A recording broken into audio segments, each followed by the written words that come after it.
অনেক দিন থেকে আমার একটি পাহাড় কেনার শখ, তবে পাহাড়কে বিক্রি করে তা আমি জানি না। যদি তার দেখা পেতাম দামের জন্য আটকাতো না। আমার একটি নিজস্ব নদী আছে, নদীটা দিয়ে দিতাম পাহাড়টার বদলে। কে না জানে নদী পাহাড়ের চাইতে নদীর দামই বেশি। নদী বহমান, পাহাড় স্থুতু।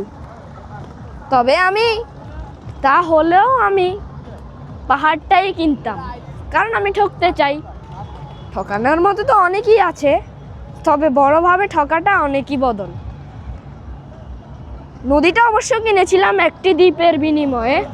ছোটবেলায় আমার একটা ছিমছাম দ্বীপ ছিল, অনেকটাই সময় কাটাতাম ওই দ্বীপে।